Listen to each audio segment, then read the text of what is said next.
Bom dia a todos nós. É uma honra e uma alegria estar aqui nesse congresso e especificamente nesse painel para tratar de um tema dos mais preocupantes no Poder Judiciário e especificamente na Justiça do Trabalho. Várias vezes já se falou da grandeza desse congresso, mas há dois aspectos ainda que eu acho que merece relevo. Uma é o alto nível dos participantes. Isso me parece uma coisa extraordinária, que não é só o nível dos palestrantes, mas o nível dos próprios participantes, que é uma coisa extraordinária. Em segundo lugar, outro aspecto que me parece relevante nesse congresso é a oportunidade da confraternização, que é algo que cada vez mais torna-se difícil diante da tecnologia, as pessoas se interagirem. De maneira que isso eu considero que é um lado muito positivo também deste evento. O tema desse painel é a desjudicialização da execução. A execução foi sempre um tormento para o Poder Judiciário e tormento ainda maior pela Justiça do Trabalho, pela urgência que tem o vencedor na ação de ter a satisfação de seu direito. Então, vamos iniciar desde logo, porque vou pedir licença para chamar o doutor Walton Pessoa para já de logo passar a sua palestra, porque ele tem um voo daqui a pouco às 2h. Por favor, doutor Walton.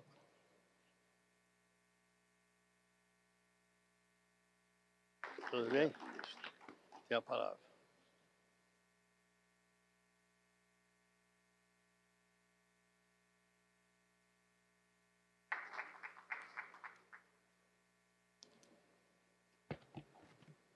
Bom dia a todos e a todas.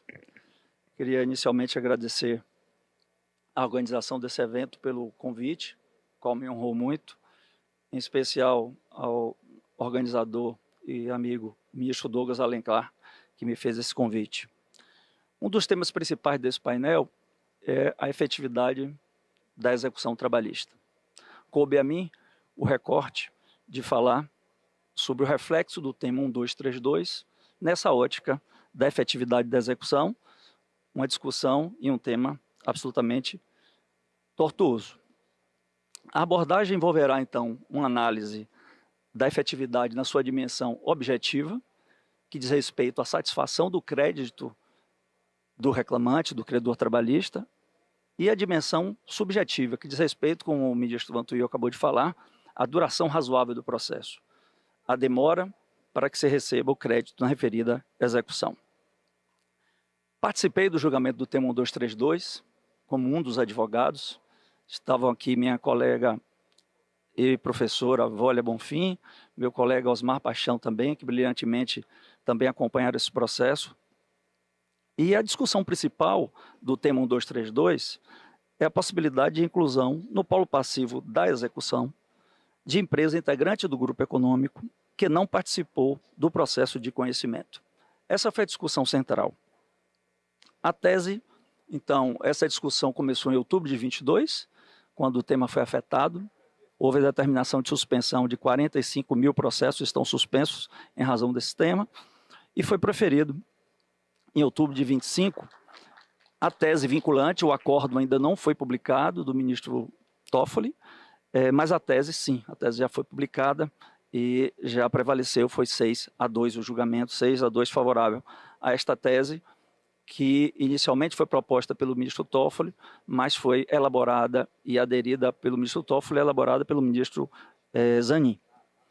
A tese tem 3 pontos muito importantes que vale a pena, nesse momento, eu pediria aí, por favor, para passá-la aí no painel, traz 3 pontos muito relevantes.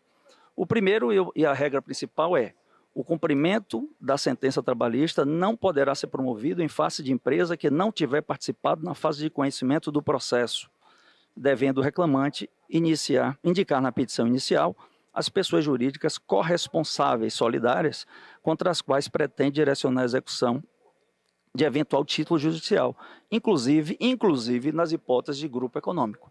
Então veja aqui já uma questão muito importante, que não se tratou na tese especificamente e exclusivamente do devedor co-obrigado responsável em razão de grupo econômico. O item 2, ele traz as exceções que foram admitidas na construção dessa tese vinculante. Então, admite-se, excepcionalmente, redirecionar a execução trabalhista ao terceiro que não participou do processo de conhecimento nas hipóteses de sucessão empresarial e abuso de personalidade jurídica, observado o procedimento previsto no artigo 855, que é um incidente de desconsideração da pessoa jurídica. A terceira... eu passo aqui, né?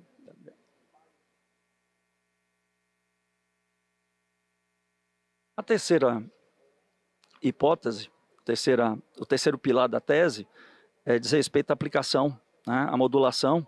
Então, essa tese se aplica a todos os processos, ainda que iniciados antes de 2017, respeitado a coisa julgada, os créditos já satisfeitos e as execuções findas. Pois bem, vamos falar um pouco, então, primeiro, da dimensão objetiva da efetividade. Essa que diz respeito à satisfação do crédito do empregado. Essa dimensão objetiva, no que diz respeito à satisfação do crédito, ela foi assegurada, ela foi mantida, o julgamento em nada interferiu. A nossa legislação trabalhista, ela já é privilegiada para o credor trabalhista, em relação ao credor civil. Para que o responsável solidário, empresa do mesmo grupo econômico, responda pela dívida, basta a existência do grupo econômico. Diferente do devedor civil, e o artigo 942, parágrafo único, está ali para nos demonstrar, não é necessário a existência de culpa, de fraude ou mesmo de coautoria. Então, a responsabilidade do devedor solidário trabalhista, ela é objetiva, direta, e não precisa, ao contrário do que acontece com o credor civil, da investigação de elementos subjetivos. Então, há um privilégio aí e que assegura ou pelo menos facilita a efetividade na satisfação do crédito. Essa dimensão objetiva da execução da efetividade, ela foi ampliada, como todos nós sabemos, com a reforma trabalhista de 2017, com a inclusão dos grupos econômicos horizontais. Então, além do grupo hierárquico, também pode ser caracterizado o grupo econômico numa relação horizontal. E, com isso, mais uma vez, se ampliou a efetividade da execução trabalhista, porque outras empresas podem responder pela satisfação do crédito. E a dimensão subjetiva? A dimensão subjetiva, como disse, está relacionada à duração razoável do processo. E essa duração razoável do processo, pelo menos eu falo aqui em relação aos processos em curso, essa dimensão subjetiva, de fato, ela foi afetada pelo julgamento do tema 1232. Mas ela foi afetada em razão da estratégia processual escolhida pelos reclamantes, pelos autores, que implicou e objetivando uma maior celeridade no processo, mas acabou por implicar numa mitigação, numa limitação, ou mesmo na eliminação do direito à ampla defesa e do contraditório desse devedor co-obrigado solidário. Entendeu o Supremo, e aqui eu já entro um pouco na ratio decidendi dessa decisão, que a utilização deste procedimento, aparentemente autorizado pelo artigo 4º, inciso 5º da Lei 6.830, a Lei de Execuções Fiscais, aparentemente, ela implicaria de todo modo, e aí valentes da máxima efetividade dos direitos constitucionais, essa garantia é muito importante, esse procedimento ele implicava na violação dos direitos e garantias fundamentais, especialmente da ampla defesa e do contraditório. Então, eu defendo que aqui a gente pode aplicar aquela máxima muito conhecida, e eu dei uma analisada antes de vir para cá, antes de preparar esse tema, ela já existe desde os idos de 1770, e por grandes filósofos como Voltaire, Montesquieu, já utilizavam essa máxima, né? O ótimo é inimigo do bom. A busca pelo melhor, a busca pelo ótimo, ela pode comprometer o que já é bom. E foi o que aconteceu aqui para o credor trabalhista nas ações e custos. O bom é que já existe garantido ao credor, em relação ao devedor solidário, a responsabilidade ampla, como eu expliquei, e objetiva. Isso já é muito bom. E a busca pelo ótimo, ou seja, a busca por uma celeridade ainda maior, é de incluir o devedor apenas na execução, o devedor solidário, acabou comprometendo, de fato, a efetividade nessa dimensão subjetiva. Essa foi a ratio decidendi do tema, de fato, 1232.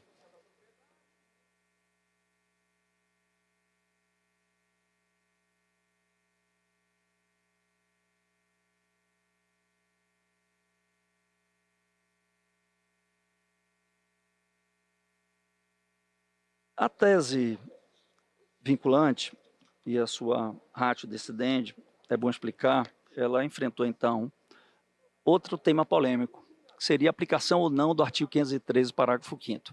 Observe que esse é um fundamento complementar, um fundamento adicional, porque o fundamento principal foi, em qualquer circunstância, a violação da ampla defesa do contraditório. Porém, se examinou também, isso está nos votos do ministro Gilmar, do ministro Zanin, a violação à cláusula de reserva de plenário ao não se aplicar o artigo 513, parágrafo 5º do Código de Processo Civil. Então, se entendeu também que, além de violar o direito à ampla defesa do contraditório, o Supremo entendeu que, ao não aplicar o parágrafo 5º do artigo 513 do Código de Processo Civil, se violou o princípio de reserva de plenário, porque não se declarou a inconstitucionalidade do referido dispositivo. Então, esses foram os principais fundamentos que foram utilizados para a fixação dessa tese vinculante, que, repito, o acordo ainda não foi publicado, mas a tese já está aí exposta.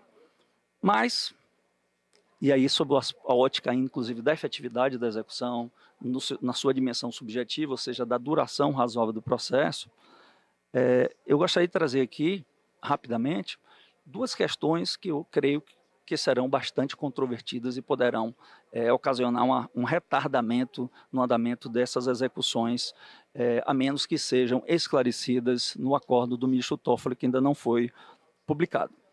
Isso diz respeito às exceções que estão no inciso 2 da tese vinculante, que eu gostaria de tratar novamente aqui.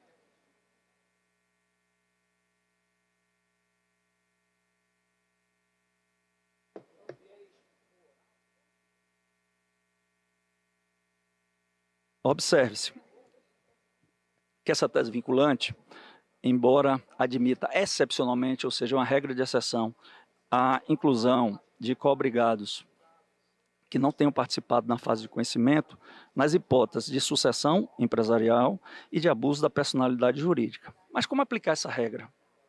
Em que momento pode ser requerida a inclusão do devedor em razão de um abuso de personalidade? Qual seria a oportunidade de discutir isso? E aí, essa primeira questão me parece muito tranquila de resolver na leitura do acordo e de quem acompanhou o julgamento. Essas hipóteses excepcionais, elas só podem ser admitidas quando o fato gerador, seja do abuso de personalidade, seja da sucessão, ocorreu depois do ajuizamento da ação. Isso está muito claro na decisão, no julgamento, e eu trago aqui um importante trecho do ministro Zanin, repetindo o voto condutor do julgamento, voto em que o ministro Toffoli aderiu expressamente, e nesse voto ele traz essa questão que ela é muito emblemática, porque admitir que essas hipóteses possam acontecer nos processos em curso processo em curso, ou depois do ou antes do ajuizamento da ação, ou o fato de já existir antes do ajuizamento da ação e não ser alegado, é contrariar a própria sistemática da tese vinculante e a regra geral da tese vinculante 1232. Olha o trecho da decisão do ministro Zanin. Ocorrendo o fato superveniente, o reclamante poderá requerer o redesseramento da execução a terceiro que não participou da fase do conhecimento quando, primeiro, houver a inclusão de pessoa jurídica no grupo após o ajuizamento da inicial. Isso é fato. Ou seja, se a formação do grupo se deu depois do ajuizamento da ação, uma nova empresa passou a ter com aquele empregador um interesse integrado, uma comunhão de interesses e uma atuação conjunta, por exemplo, isso se deu, essa parceria ou essa relação posteriormente ao ajuizamento da ação, ele poderá ser incluído na execução. Segunda hipótese trazida pelo ministro, na hipótese de sucessão empresarial. E aí está bem claramente esclarecido após o ajuizamento da ação. E a terceira, que é que nos preocupa mais ainda, é o cometimento de ato que configure abuso de personalidade, frise-se após o ajuizamento da inicial. Então, me parece, isso é muito tranquilo, mas não, como ele não está na tese, está na ratio decidendi, está na fundamentação, mas não está na tese vinculante, é importante pontuar que essas questões só podem justificar a inclusão de um cobrigado na fase de execução se o fato gerador dessas situações acontecer, de fato, depois do ajuizamento das respectivas ações. Garanto-lhes, como um advogado que integra o processo, que esses embargos de declaração já estão prontos. Então, de modo que se o fundamento não vier no voto do relator, estaremos prontos, eu e a desembargadora Volle, Osmar e os demais colegas, a preparar esse EAD, que ele é importante demais para evitar conturbações e discussões na execução do processo.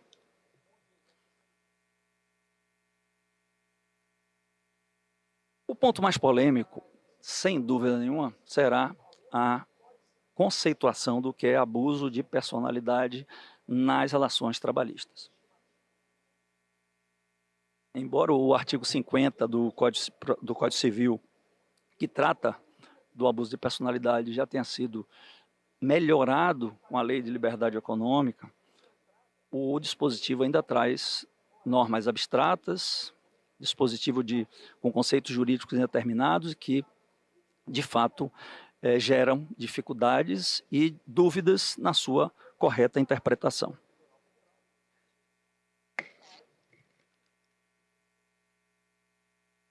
Vejamos aqui o parágrafo 1º do artigo 50. Esse é o que mais preocupa e que pode gerar mais polêmica. Esse dispositivo, ele caracteriza o desvio de finalidade, que é uma das espécies de abuso de personalidade. Nós temos desvio de finalidade e confusão patrimonial. A confusão patrimonial é muito mais simples de ser detectada e pelo tempo que eu tenho aqui curto, eu não vou mencionar. Mas o desvio de finalidade, ele está disciplinado, houve uma tentativa de esclarecer o seu conteúdo no parágrafo 1º. Então, para fins desse dispositivo, o desvio de finalidade é a utilização da pessoa jurídica com o propósito de lesar credores para a prática de atos ilícitos de qualquer natureza. Essa parte final é que gera mais polêmica. Essa prática ilícita de atos de qualquer natureza, ela não pode ser considerada, por exemplo, como inadimplemento de ações trabalhistas, de obrigações trabalhistas do devedor principal. O inadimplemento de obrigações trabalhistas do devedor principal, o simples fato desse inadimplemento, ele não pode ser enquadrado nessa segunda hipótese que está aqui no parágrafo 1º do artigo 50. E isso é muito claro, porque senão isso vai desvirtuar a própria regra. Esta regra, ela é uma regra de exceção. Como eu disse, ela não comporta interpretação ampliativa ou extensiva. Isso é uma regra hermenêutica básica que se aplica a essa condição. Para reforçar o que eu trago, o que eu digo, trago mais uma vez a redação do artigo 50. Vejam que a parte final é muito importante. Ao enquadrar situações de um abuso de personalidade, é exigido, e para se estender a terceiros a obrigação, através do IDPJ, é indispensável que os sócios da pessoa jurídica sejam beneficiados direta ou indiretamente pelo abuso do direito. Ou seja, há pessoa jurídica do grupo econômico, ela tem que ter se beneficiado, utilizado o empregador para a prática de ato ilícito e para lesar o credor trabalhista. Esse tema é tão importante que eu preferi trazer aqui o apoio da jurisprudência específica para esse caso, e o voto do ministro Gilmar Mendes já está disponível, e ele teve uma preocupação real e concreta com este ponto, que nos preocupa também, e que eu gostaria de trazer para todos aqui. Diz o ministro Gilmar, no seu voto, que já foi apresentado no tema 1232. Assim, com a finalidade de impedir eventuais excessos hermenêuticos, que é essa preocupação que eu trouxe, penso que somente em casos nos quais o abuso de personalidade jurídica seja caracterizado pela fraude à execução, é que se pode proceder à inclusão de terceiro que não participou da fase de conhecimento. Em outros termos, tenho para mim que o abuso da personalidade jurídica que se refere ao ministro Zanin deve ser interpretado de maneira estrita, a caracterizar-se tão somente na hipótese de constatação de fraude à execução. O ministro teve essa preocupação justamente de que esse dispositivo ele pudesse dar margem a diversas e ilimitadas interpretações. Mas, para fechar esse tema, e para prestigiar o nosso querido organizador e ministro Douglas, e eu acho que ele já antevia esta discussão, ele fez um artigo em conjunto com o ministro Cueva, publicado, salvo engano, na Conjur. E aqui ele traz essa preocupação e apresenta uma solução que, para mim, é a mais adequada. Dizem os ministros, parece clara e intuitiva a ideia de que não se pode considerar toda e qualquer situação jurídica ou inadimplemento próprio dos riscos ordinários da atividade econômica como situação capaz de deflagrar a superação da personalidade jurídica. Se o simples inadimplemento fosse ensejador do desvio de finalidade, não haveria, pondera o ministro, diferença entre a teoria maior e teoria menor. E traz como proposta de solução para esse problema, que será o maior problema a ser enfrentado pós publicação do acordo e vigência dessa diretriz, traz como solução, a que eu adiro aqui nesse momento, esta ideia. Diz o artigo e dizem os ministros, se faz necessária demonstração de que a empresa foi concebida ou tem sido utilizada com propósito nítido e inexcusável de lesar credores, por meio de atos ilícitos de qualquer natureza que denotem efetivo desvio de finalidade de sua atuação no ambiente econômico. Então, acho que com isso conseguimos delimitar esse tema que, sem dúvida, esperem, será o mais controvertido em relação ao tema 1232. Para finalizar, e finalizar mesmo, trago ainda duas outras questões que podem gerar, de fato, uma interferência na aplicação da dimensão subjetiva da efetividade da execução. Essa tese, como está publicada, e me refiro aos itens 1 e 2 principalmente, elas atribuem um efeito vinculante e extensivo da tese aos demais co-obrigados. Elas não fazem limitação ao co-obrigado empresa do mesmo grupo econômico. E também não fazem nenhuma limitação à aplicação da teoria maior para essas situações. Então, as diretrizes vinculantes de preservação da ampla defesa devem se estender a todos os co-obrigados e não apenas às empresas do mesmo grupo econômico. E a teoria maior, prevista no artigo 50 do Código Civil, deve ser aplicada em qualquer IDPJ na Justiça do Trabalho, e puxo isso para deixar a minha colega, a minha amiga, que eu admiro muito, professora Vólia Bonfim, trazer esse tema para o seu debate. Entendo, minha colega, professora e amiga Vólia, que quando o tema 1232, a tese, ela estabelece para este caso do co-obrigado a aplicação do artigo 50 do Código Civil, isso se irradia para todos os outros casos de IDPJ na Justiça do Trabalho. Não é possível que um co-obrigado tenha um procedimento e outros co-obrigados tenham outro procedimento, inclusive aqui os sócios de pessoas jurídicas limitadas. Então, espero ter trazido aqui contribuições para esse debate. Agradeço muito a atenção e a compreensão de todos. Agradeço ao ministro Douglas, a quem parabenizo muito pelo esse evento. Estou impressionado com a organização, com a qualidade de palestrantes, a qualidade dos participantes. Fiquei muito feliz e honrado com a presença. Muito obrigado.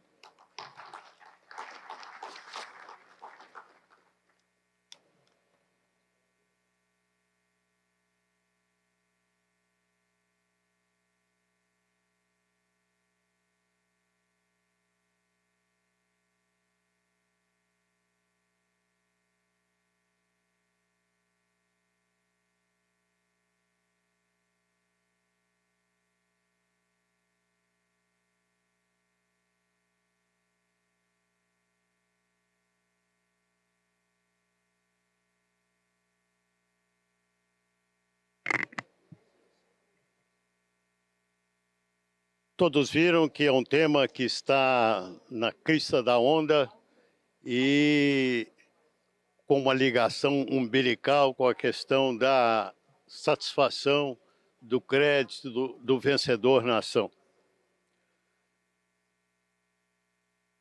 Eu sempre digo em painéis em que eu presido que o presidente de um painel é igual o juiz numa partida de futebol. Quanto menos ele aparecer, melhor. E então, desde logo, já vou convidar para vir ao palco a doutora Vólia Bonfim, que vai fazer a palestra também sobre efetividade da execução e temas controvertidos. Dispensa qualquer apresentação, doutora Vólia Bonfim, como doutora em Direito e grande advogado. Doutora Vólia Bonfim, tem a palavra.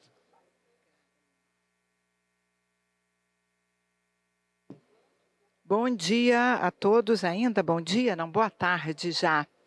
É uma alegria estar novamente nesse 4º Congresso Nacional e 2º Internacional da Magistratura, agradecendo primeiramente o ministro Douglas pela organização e coordenação, querido amigo, colega de academia, confrade.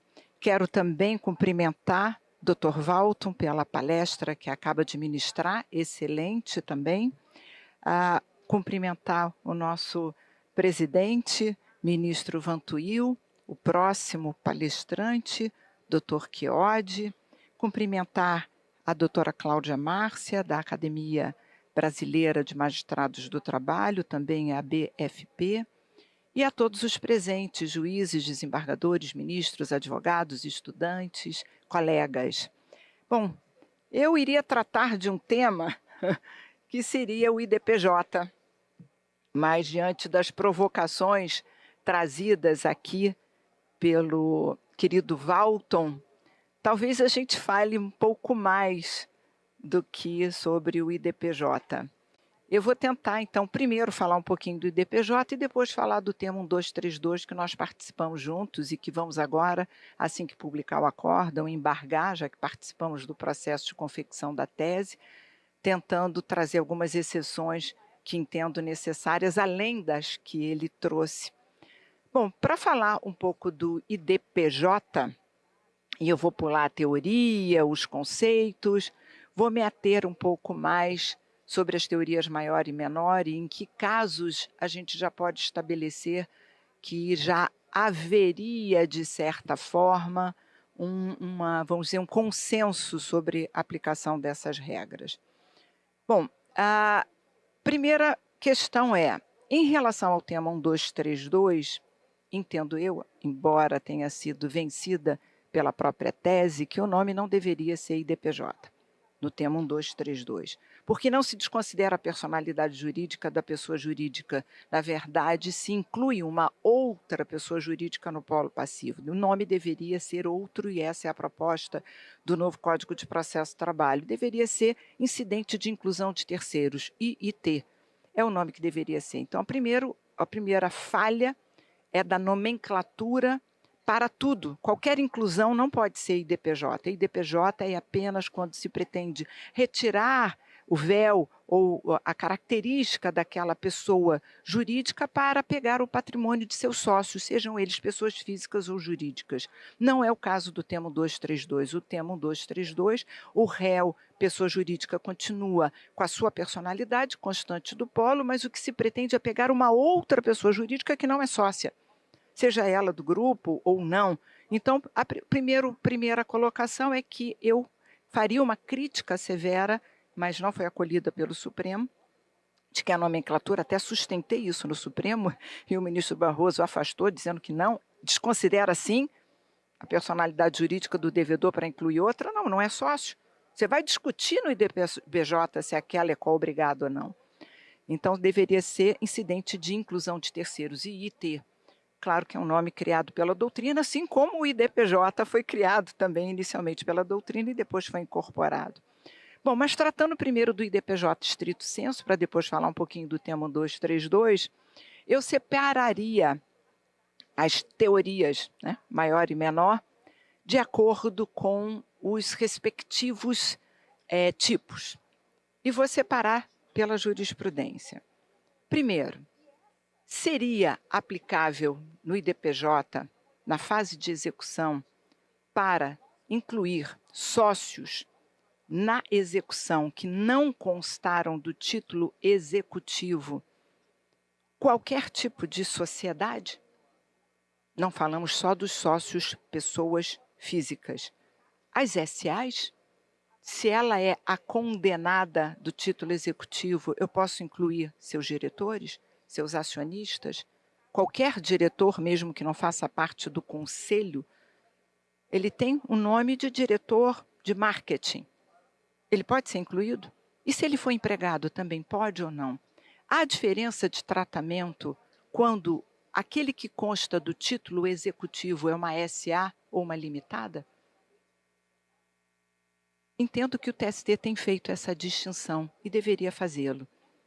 As SAs devem ter um tratamento diferente das empresas com responsabilidade limitada. E entre as SAs, há as de regime fechado e as de regime aberto.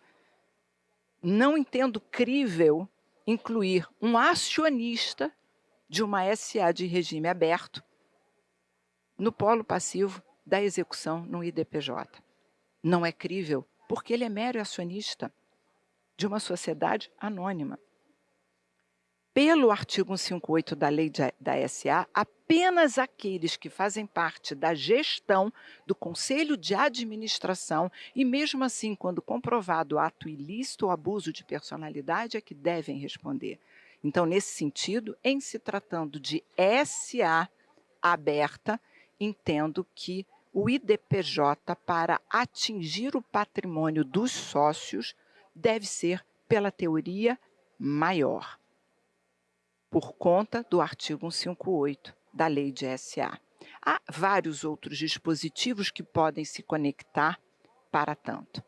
Nós temos um tema afetado no TRT 6 e hoje no TST, do qual o relator é o doutor Amaurira aqui presente, em que há também essa discussão entre SA aberta e SA fechada. Nesse tema afetado no TRT 6, entendeu-se que na fechada, SA fechada, ela equivale a uma limitada. Então, todos os sócios respondem, não só o administrador. E pela teoria menor. Enquanto na SA aberta, estou falando da tese, não da minha opinião, mas na SA aberta seria a responsabilidade dos sócios, componentes do conselho de direção, isso é poderes de gestão e administração, pela teoria maior. E há um porém, estamos falando só de SA. Estávamos falando até agora de SAs saudáveis. Vamos falar de SAs em recuperação judicial e em processo falimentar? Mudaria alguma coisa? Entendo eu que muda absolutamente tudo. Isso porque nós temos, vamos voltar para cá daqui a pouco, nós temos regras específicas em que, na lei de recuperação, existe, Lei 11.101, o artigo 82A, no capítulo da falência, que diz que é competência do juiz falimentar determinar ou não a desconsideração de personalidade jurídica, sempre pela teoria maior. Fazendo uma rápida abordagem sobre esse tema, lembro que a Lei 11.101 sistematicamente foi feita da seguinte forma. Primeiro, lá no capítulo 2, salvo engano, tem as regras gerais, aplicáveis a todas as empresas falimentares ou recuperandas. Depois vem o capítulo da falência e, por último, o capítulo da recuperação. Quando o legislador aparentemente quis que certos dispositivos fossem aplicados tanto à falência quanto à recuperação, colocou lá no dispositivo comum. Quando quis que colocasse só na falência, colocou no capítulo da falência. Quando quis que colocasse só na recuperação, colocou. Pois bem, este é o principal argumento de uma corrente que defende que o artigo 82A, que remete à competência para julgar o IDPJ pela teoria maior, é da justiça comum, isso é, do juiz falimentar, alegando que o legislador fez a separação. Inclusive, esse é o entendimento da ministra Peduzzi em seus votos. Pois bem, entendo de forma diferente. Por quê?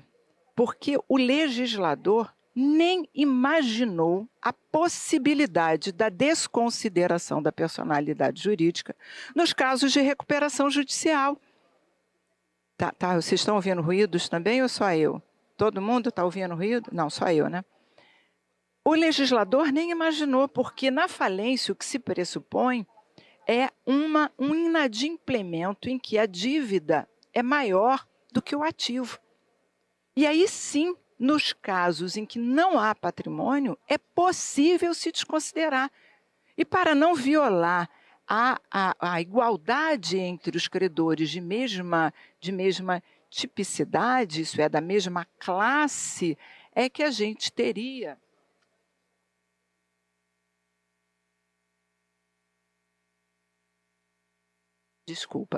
para não violar a tipicidade da mesma categoria, isso é o princípio da isonomia entre os credores, poder-se-ia desconsiderar a personalidade jurídica. O legislador não incluiu o dispositivo de desconsideração de personalidade jurídica no capítulo da recuperação, porque ele não imaginou que isso seria possível. Ora, por que eu vou desconsiderar se existe patrimônio?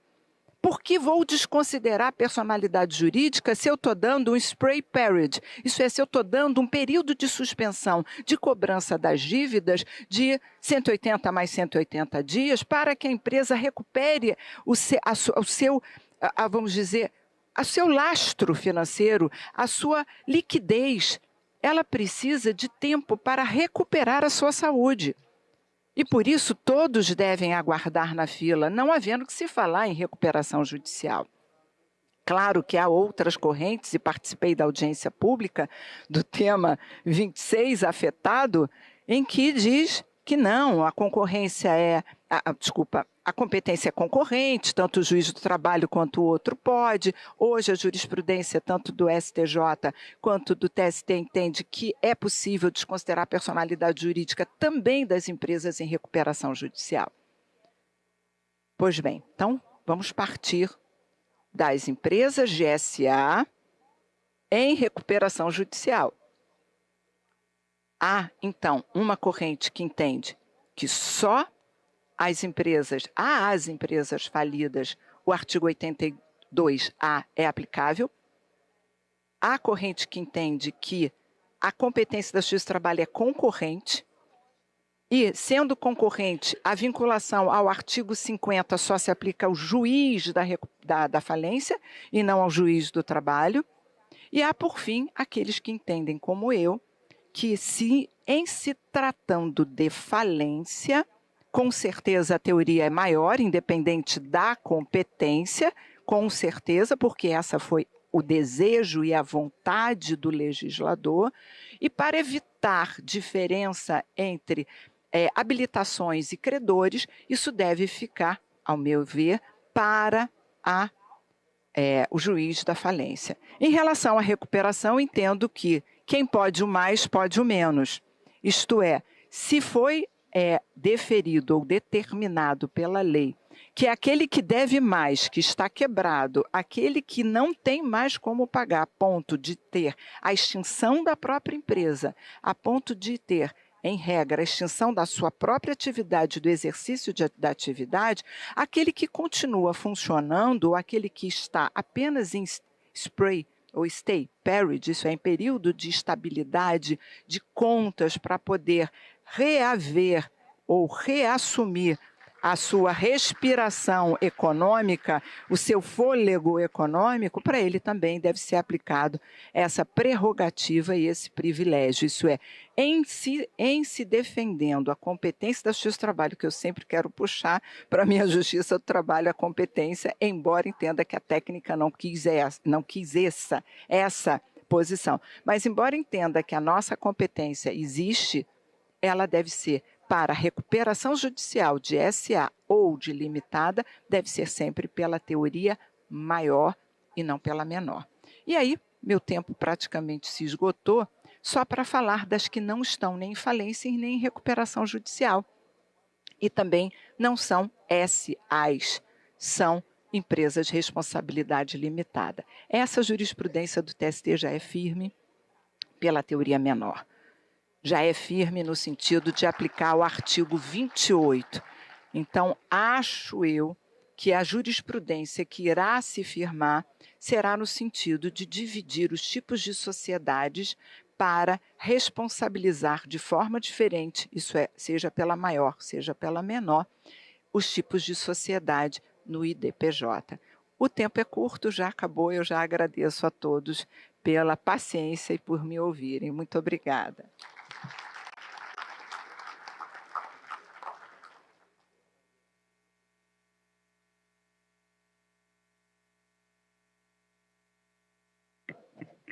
Veja que interessante, né? Enquanto o Dr. Walton falava sobre o tema 1232, eu fiquei imaginando, mas o que vai sobrar para a doutora Volha?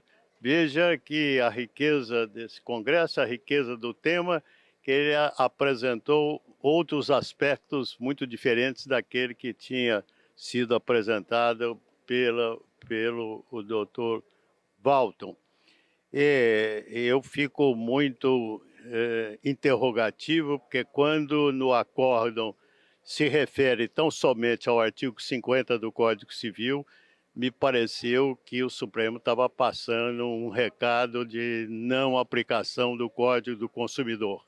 Mas possivelmente nós vamos ver melhor quando tiver havido a publicação do acórdão. Sem mais delongas, vamos convidar o Dr. Daniel Chiodi para vir nos brindar aqui com a sua fala.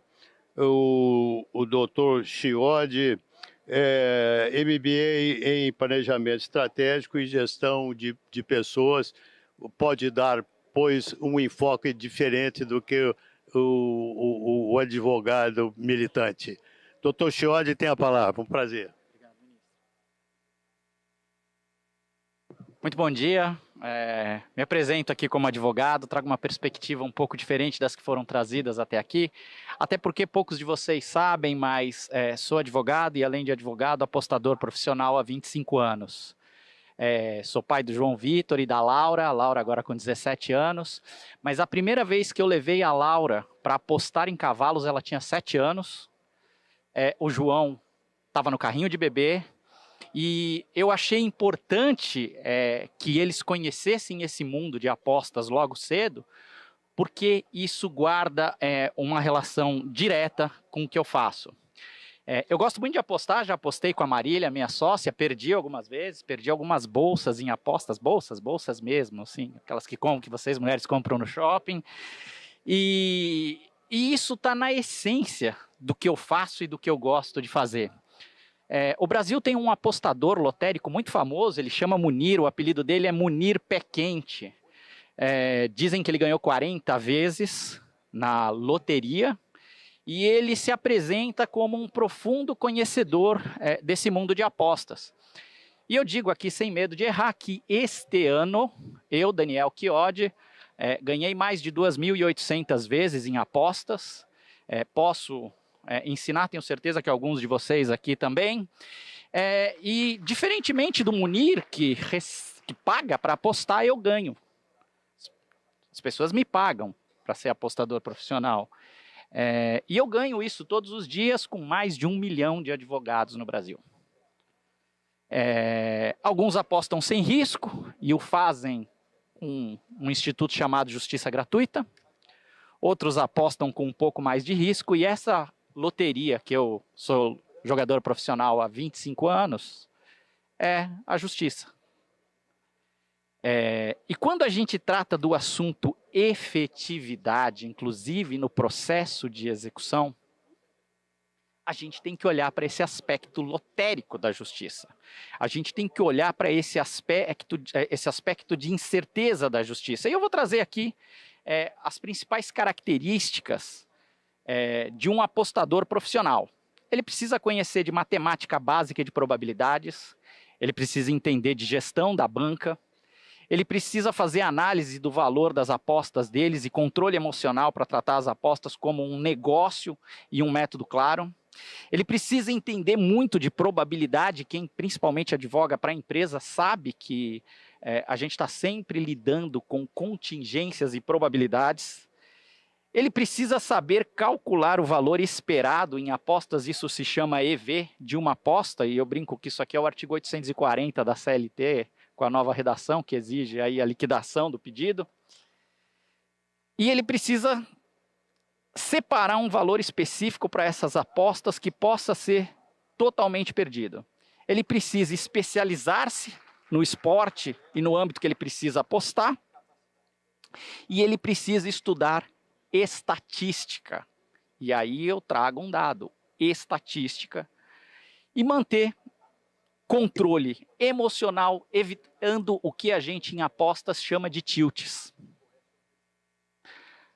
Essa análise, ela tem uma total pertinência com o que a gente faz no dia a dia, com essa perspectiva de advogado a apostador. E por que eu chamo o sistema jurídico brasileiro, e inclusive na fase de execução, de um sistema lotérico? Certa vez eu tive a oportunidade de dizer numa mídia, num jornal de grande circulação, que o Brasil não tinha nem common law, nem civil law, ele tem um sistema de lottery law, onde você trabalha com a sorte. E foi naquele momento que me caiu a ficha de por que se chama distribuição por sorteio.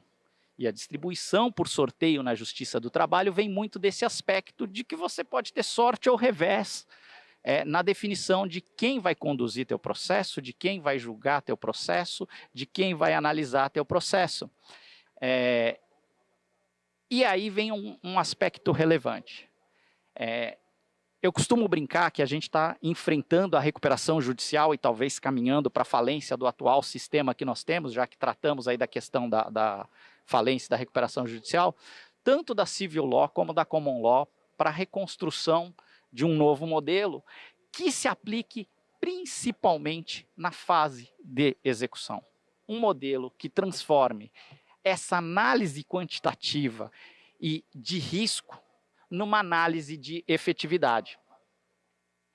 E por que a gente tem hoje um modelo que em fase de execução, e a própria doutora Volha trouxe aqui, eu não sei se vai aplicar a teoria maior ou teoria menor, a variável de ser uma limitada, de ser uma SA, de ser uma SA aberta, uma SA fechada, porque seja no common law, seja no civil law, não deveria haver espaço para essas incertezas.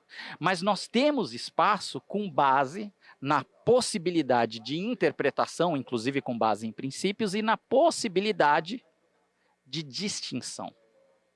E isto tem origem na independência funcional do julgador. E é aí que surge a sorte. É aí que surge o risco. E isso vale para todos os tribunais. E nessa loteria que eu venho apostando e trabalhando de forma profissional há 25 anos, no final das contas, o que importa é só ganhar mais do que se perde. E isto não é efetivo. Eu tive a oportunidade, acredito que em 2018, talvez ter ido para Washington com a ministra Peduzzi, com o ministro Ives, para conhecer um pouco mais do sistema de precedentes americano. E eu me lembro que o ministro Ives, num determinado momento, questionou um juiz americano e ele disse assim, mas se o senhor decide não cumprir um precedente, como que o senhor faz? Eu não entendi a pergunta. Tá, mas se o senhor quer não cumprir um precedente, a Marília estava até ajudando na interlocução, ele falou, eu não faço isso. Mas por que o senhor não faz isso? Porque o meu interesse, o que eu penso, não é mais importante do que a estabilidade do sistema. Eu posso desestruturar a efetividade. Tá, mas e se o senhor quiser muito fazer uma distinção? Ele falou assim, se eu tiver muitas reformas das minhas decisões por falta de observância de princípios e regras vinculantes, eu posso ser destituído a bem do serviço público. E aí nós começamos a entender um pouco mais de onde está o problema da efetividade. E isto é o sistema. O sistema hoje, da forma como a gente administra, principalmente na fase de execução, ele apresenta esse caos. E é um sistema que reluta muito em mudar. E isso pode ser bom, isso pode ser ruim.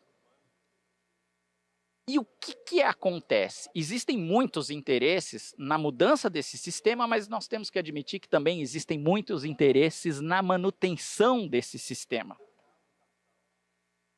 E enquanto o sistema não muda, existe estatística.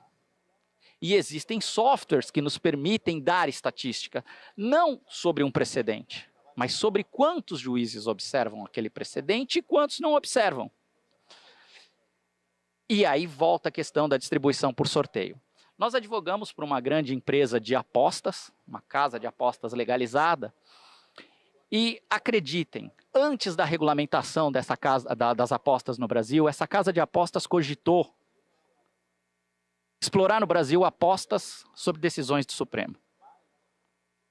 E ela fez uma consulta formal sobre a legalidade de se considerar, vai ser preso, não vai ser preso, vai ter pedido de vista, não vai ter pedido de vistas, e eles viram um potencial de exploração de apostas em relação às decisões do Supremo. Até porque hoje a gente sabe, a gente conhece mais os nomes dos ministros do Supremo e aposta quem vão ser os ministros do Supremo, do que dos próprios jogadores. Então a casa falou, se o Brasil é um país que conhece tanto de Supremo, por que não explorar? Não houve a regulação da forma como eles esperavam, eles estão só na parte esportiva. E eu olho onde existe possibilidade de aposta e alguém se interessa de forma estruturada em fazer isso, é porque não existe efetividade. Onde existem fundos de investimento, e até um fundo de investimento que patrocina o evento aqui, comprando e vendendo créditos trabalhistas, é porque não existe efetividade. Porque se houvesse efetividade, confiança no sistema de execução, o trabalhador não vendia. E temos um cliente no nosso escritório que é uma grande seguradora internacional que viu num risco Brasil a possibilidade de vender seguros a partir dessa sistemática de precedentes que o TST vem fazendo. O que essa seguradora oferece para os clientes? Olha, foi fixada uma tese vinculante pelo TST e essa tese vinculante pode implicar uma redução da sua provisão. Você quer dar baixa na sua provisão e transformar isto em lucro, porque isso tem um impacto no balanço operacional? Aí o cliente fala, poxa, mas qual é o risco de eu fazer isso e o Supremo adotar um entendimento diferente em relação ao precedente vinculante, ou um juiz de primeira instância fazer, ou segunda, ou do próprio TST, ou do próprio Supremo, fazer uma distinção? E a seguradora cobre o risco. Você baixa a provisão, transforma aquilo em lucro, paga 1% de prêmio ao mês sobre o valor reduzido, e se um juiz ou o Supremo reverterem a decisão, ela paga. Notem, onde há espaço para lotérica, para casa de apostas, onde há espaço para investidores e onde há espaço para seguradoras, há risco, e onde há risco não há efetividade. E nós, lá no escritório, temos migrado para um modelo de direito estatístico do trabalho como base de decisão das empresas. Com todo respeito, não importa se a decisão do magistrado é um tratado de direito, seja lá o que for, ela vira uma estatística numa plataforma de inteligência de negócios. E como funciona? Se eu tenho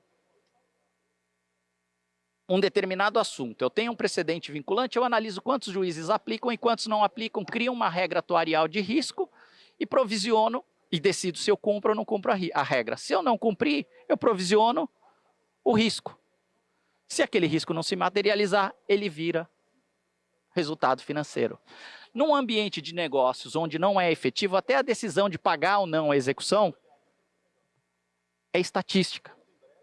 E a estatística, ela como ciência, e ciência aplicada ao direito, ela tem sido utilizada para definição ou não da decisão da empresa de seguir ou não uma norma, um precedente, de pagar ou não uma execução.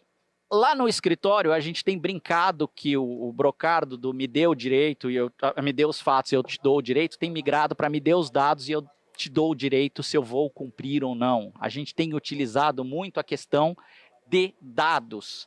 E todo este risco lotérico e esta estatística hoje vira provisão nas empresas e com um detalhe: precificada.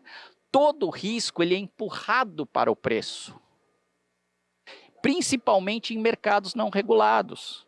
Então, mesmo que tenha um discurso e uma decisão que trate da questão da dignidade do trabalho, da forma como esse trabalho deve ser remunerado, no final das contas, isto vai ser colocado em preço.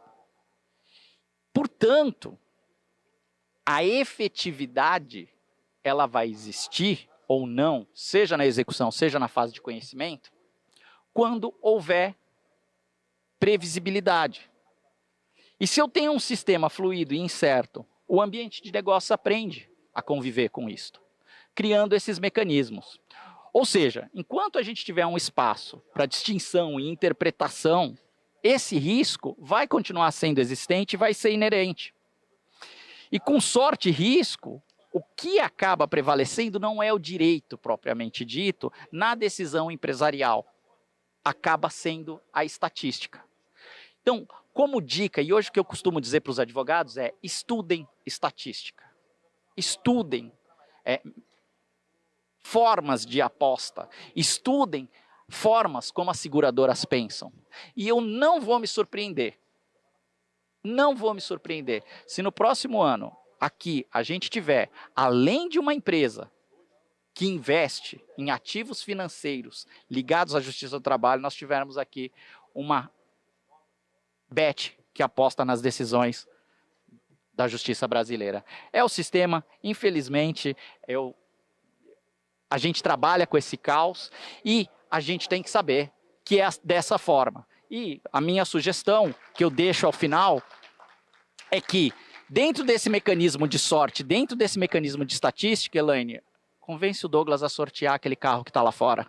Muito obrigado, bom dia para todos.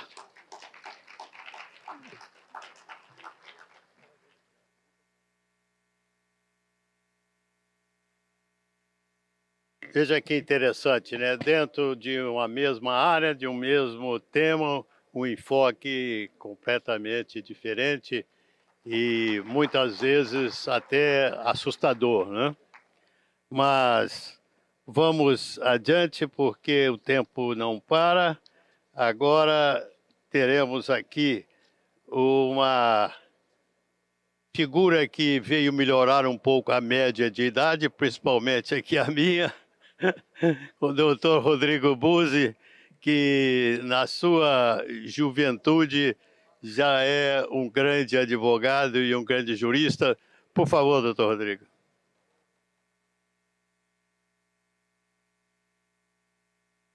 Boa palestra. Obrigado. Boa tarde a todos e a todas. É sempre um grande desafio encerrar um painel, especialmente um painel como este, que foi abrilhantado por excelentes exposições.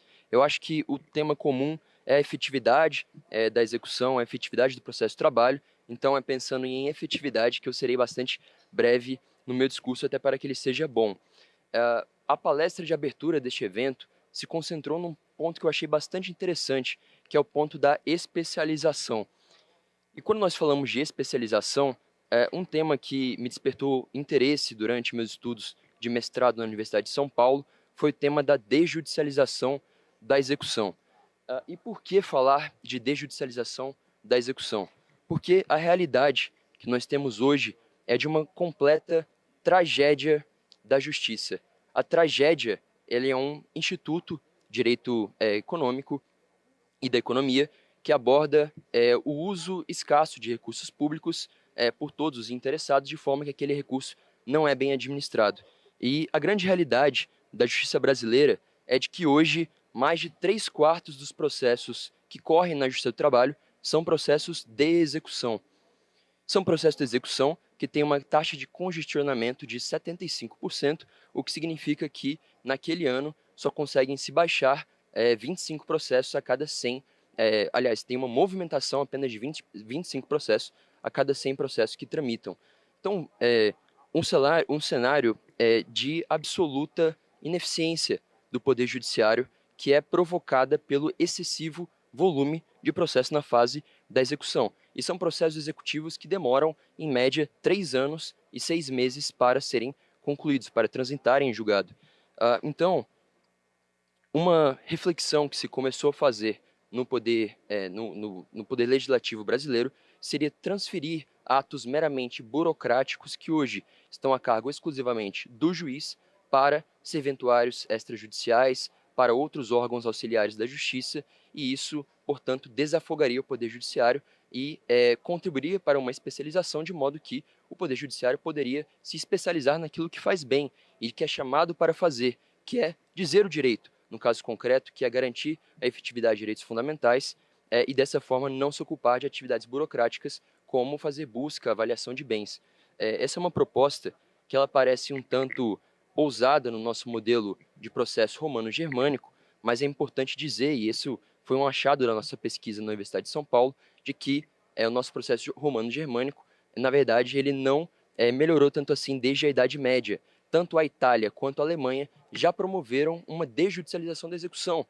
Se você consegue uma certidão de trânsito em julgado de um processo na fase de conhecimento ou tem um título executivo extrajudicial, na Europa inteira você executa esse título perante um oficial de justiça, um cartório, uma serventia extrajudicial, um órgão auxiliar que pode ser público ou privado na Europa inteira. Nos Estados Unidos, isso é realizado pelos sheriffs, não é pelo juiz.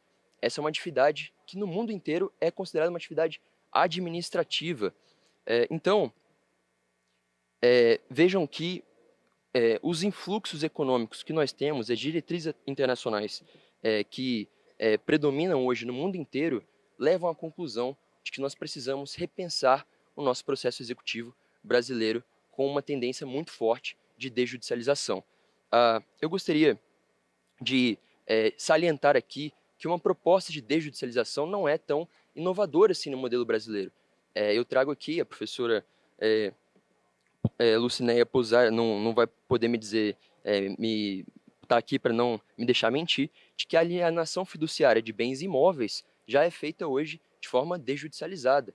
Inclusive, separação, divórcio consensuais são feitos também perante os cartórios. São atividades burocráticas, novamente. E o Supremo Tribunal Federal já decidiu que essas propostas de desjudicialização da execução são constitucionais, por meio de 2 recursos extraordinários que chegaram ao Supremo, se tornaram termos e que já atestou a constitucionalidade desse modelo.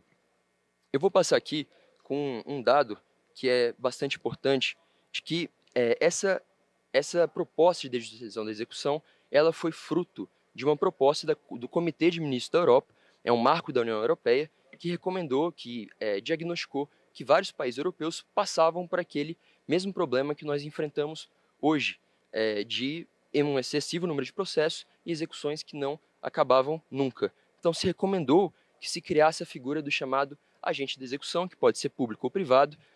Em alguns países adota-se um modelo misto, e ele é remunerado por meio de custas e emolumentos, e também pode ser remunerado por valores fixos pagos com o dinheiro público, e tem uma taxa a ser auferida ao final da execução, a depender do volume, do tempo em que o processo tramitou e do valor do bem executado. Isso trouxe enormes benefícios, especialmente para o nosso país, da onde nós importamos nossos institutos jurídicos, que foi em Portugal, que nos anos 2000 tinha 1,5 milhão de execuções tramitando no Poder Judiciário, com as reformas que se iniciaram em 2001 e foram concluídas em 2013, chegou a uma redução tremenda do número de processos que tramitavam. Então vejam aqui que a duração de processos hoje, em 2023, foi bastante reduzida a partir dessa proposta de desjudicialização da execução, transferindo, portanto, para a figura do agente da execução. Essa é uma proposta ousada para falar especialmente em um congresso de direito do trabalho, onde há imperativos constitucionais, garantias processuais dos hipossuficientes, mas aqui eu gostaria de salientar duas grandes reformas que no processo executivo português fizeram completa diferença, que foi a instituição do chamado PPEX, procedimento pré-executivo, por meio do qual o agente da execução promove uma busca de bens antes do início da execução, antes do ajuizamento da execução. Esse procedimento pré-executivo ele ocorre de forma administrativa, o devedor, inclusive, não tem ciência de quando o processo começa a tramitar, e se ao final desse procedimento pré-executivo, que é normalmente um processo gratuito, se descobre que aquele devedor não tem bens, emite-se uma certidão de incobrabilidade da dívida, por meio da qual o agente credor ele pode ter benefícios fiscais.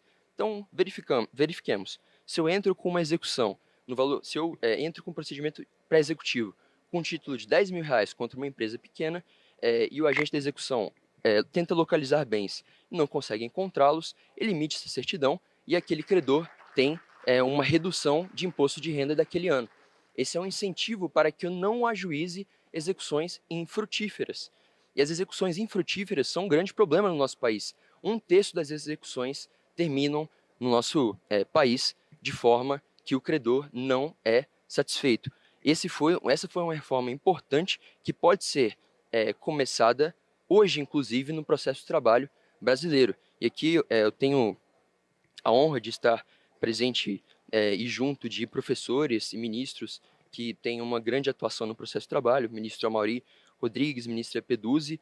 A produção antecipada de prova no processo brasileiro, ela pode ser utilizada como procedimento pré-executivo para localização de bens. É um procedimento quase gratuito, não há honorário de sucumbência e por meio dele pode-se chegar à conclusão de que aquela dívida ela não pode ser cobrada e aí pode-se emitir uma certidão de incobrabilidade trazendo benefícios fiscais e trabalhistas para aquele credor.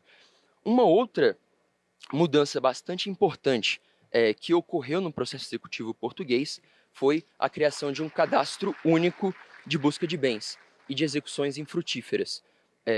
Vejam que nós estamos num congresso que discute tecnologia e inovação no Poder Judiciário e nós sequer temos um sistema uniformizado de consulta processual, quanto mais de busca de bens. Eu tenho certeza que todos concordam que não é trabalho de um juiz ficar autorizando o uso do Cisbajude, do Renajude, aí volta-se, avalia-se o leilão, busca-se bens, penhora. Eu acho que essas são atividades que poderiam ficar a cargo efetivamente de um oficial de justiça que poderia acumular essa função num cartório de protestos ou mesmo com advogados privados, como acontece no mundo inteiro. Então, a criação de um sistema uniformizado de busca de bens, um sistema uniformizado de execuções frustradas, promoveria, sim, efetividade por um fator, inclusive, econômico. Eu não vou entrar em um negócio com uma empresa que está naquele cadastro de execuções frustradas. Então, esses foram os grandes achados da pesquisa. Nós passamos, outros países europeus também passaram por esse processo de reforma, como na França, na Itália, na Espanha, em diversos países do mundo. Eu não tenho essa exposição, eu fiz na Universidade de São Paulo, eu tinha 1 hora para expô-la. Aqui o tempo é curto, mas eu gostaria de salientar que já há diversas propostas legislativas em trâmite no Congresso Nacional que promovem a desjudicialização da execução nos processos executivo, fiscais e civis. Não há muitos problemas, eu visualizo com essas propostas.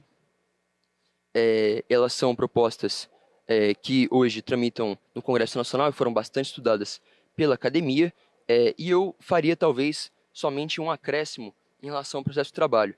Vejam que nós podemos pensar um processo executivo que se inicie com uma penhora liminar cautelar, por meio da qual se suspenda ou se bloqueie o uso um determinado valor para garantir-se a satisfação do crédito ao final da execução. Então, o processo executivo poderia iniciar com uma penhora liminar e aí, a partir daí, o juiz ofere os critérios, os requisitos do título executivo judicial ou extrajudicial e delega as atividades meramente burocráticas para um oficial de justiça, um notário, um serventuário extrajudicial e até mesmo, eu acho que o nosso país está preparado para que a Ordem dos Advogados do Brasil exerça a contento esse papel. Hoje nós temos 3 milhões de advogados cadastrados com certificado da Ordem dos Advogados do Brasil, então seria possível uma profissionalização desses agentes para que eles também possam exercer essa atividade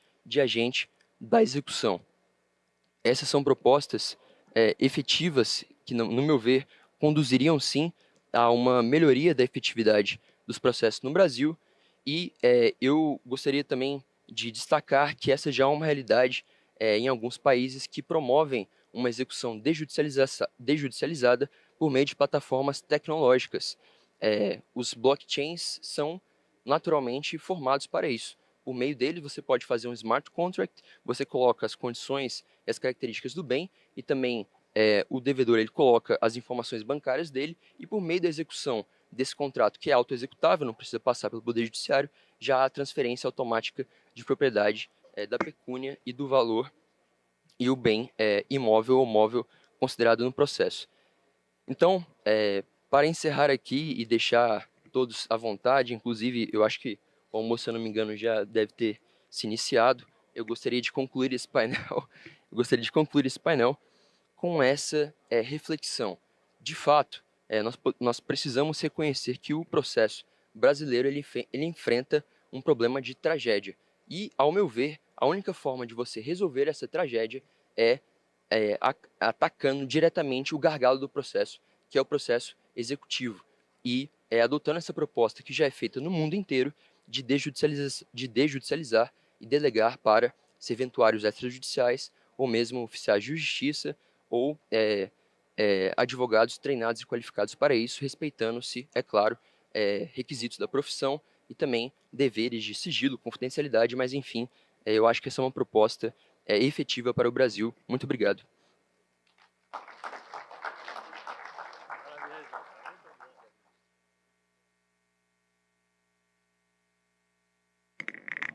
Veja que interessante, dentro de uma mesma temática, abordagem e enfoques completamente diferentes, né? De fato, a fase de execução foi sempre um tormento para os magistrados. Eu me lembro que quando fui pela primeira vez auxiliar um juiz, e eu perguntei o que o senhor quer que eu faça. Ele falou, tem uns processos ali no meu gabinete, vê se você cuida deles. Eu entrei, tinha uns 30 calhamaços desse tamanho, tudo em fase de execução, e tudo que se via lá era o despacho de vários substitutos que por ali passavam, diga a parte contrária, diga a parte contrária, diga a parte contrária, e aquilo se eternizava. Ninguém se dispunha a ir lá atrás, ler aquilo tudo para ver o que estava acontecendo, e aquilo era um não mais acabar. Essa preocupação minha encontrou algum respaldo na minha gestão como presidente do tribunal, quando fizemos um convênio com o Banco Central para a criação da penhora online. Com alguns defeitos iniciais, alguns empresários foram reclamar muito porque inicialmente se expedia uma ordem judicial para todos os bancos e se penhorava valor muito maior que o próprio débito. mas logo depois o Banco Central aperfeiçoou o sistema de maneira que seguro o valor da dívida, não se penhora mais nada. Mas isso não foi suficiente e agora estamos a cogitar de, além do que já tínhamos do arbitramento, da conciliação, né, dessa execução através dos chamados agentes de execução, como disse doutor Rodrigo, há um projeto de lei nesse sentido e tem sido incentivado pelo CNJ. Dois aspectos justificam: primeiro, a satisfação do credor; segundo, o próprio trabalho que tem o judiciário, tomando o tempo dos juízes com essa questão, de maneira que se vê que é um assunto realmente muito importante. Espero que os senhores tenham tido algum proveito nesse painel.